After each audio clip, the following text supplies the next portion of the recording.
The next stitch I'm going to show you is the treble crochet stitch.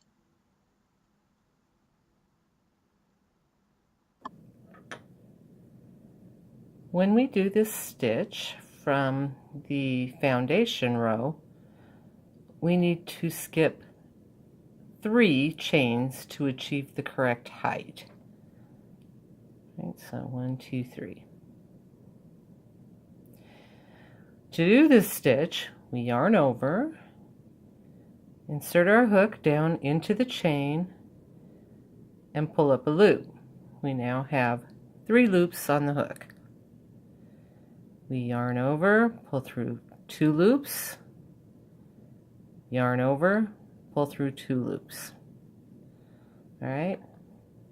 Now that we've done our first stitch, we can do our stitch in each of the chains all the way across. So the next chain is here, and we yarn over, insert our hook into the chain, pull up a loop, yarn over, pull through 2 loops, yarn over, pull through 2 loops. Do it again. Yarn over, insert hook into the chain, pull up a loop, yarn over, pull through 2 loops, yarn over, pull through 2 loops.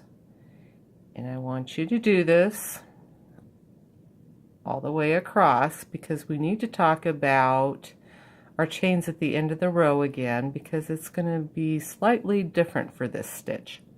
So go ahead and go across,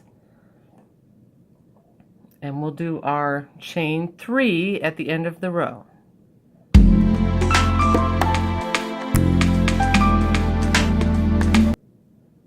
Now we've reached the end of the row, and we're going to chain 3 at the end of each row for this stitch. Chain 3 and turn or work the other direction.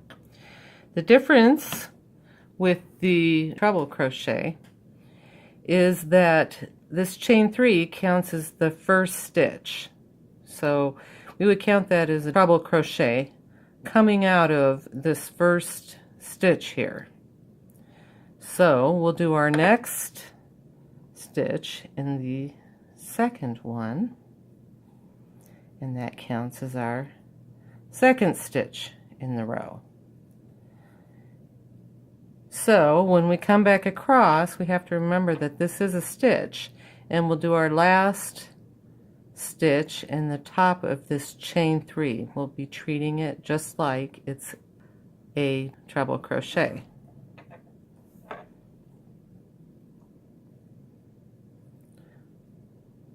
Now we can go across, yarn over, go into the next stitch,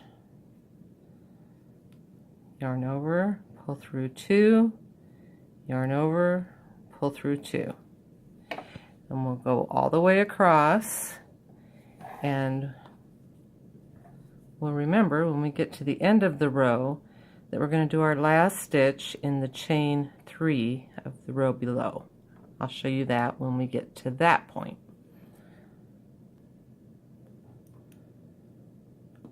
We've gone all the way across, and now we remember that this chain 3 counts as a stitch. So we're going to do our last stitch into the top of the chain 3 because we're counting it as a stitch. It's a little bit different than what we've done before. All right, and then that will keep our edges nice and straight. So we're going to chain 3. Remember that this counts as our first stitch, and it will say this in the pattern, and it's the default. All right, so if it doesn't say, this is what you do because this is our default. So our chain 3 counts as a stitch. It's coming out of this first stitch below there. So now we're going to go into the second stitch from the hook and do our next stitch. And we need to do this on every single row as we go across. Never forget, at the end of the row that this chain 3 right here at the end of this row counts as a stitch. So we're going to do our last stitch in the top of the chain 3 when we get to the end of the row. And we're not going to forget to do that. Once in a while, a pattern will tell you to chain 2 and then do your treble crochet. It'll have you go right back into the first stitch like the previous stitches, so you wouldn't skip, but you go back in there. And this will give you kind of a wavy edge, and maybe that's something that the person that wrote the pattern desires. If you're told to deviate, follow the instructions in the pattern, but the default is to chain 3, and that counts as the first stitch, and it'll usually tell you that in the pattern. And then you go into the next stitch for your next treble crochet.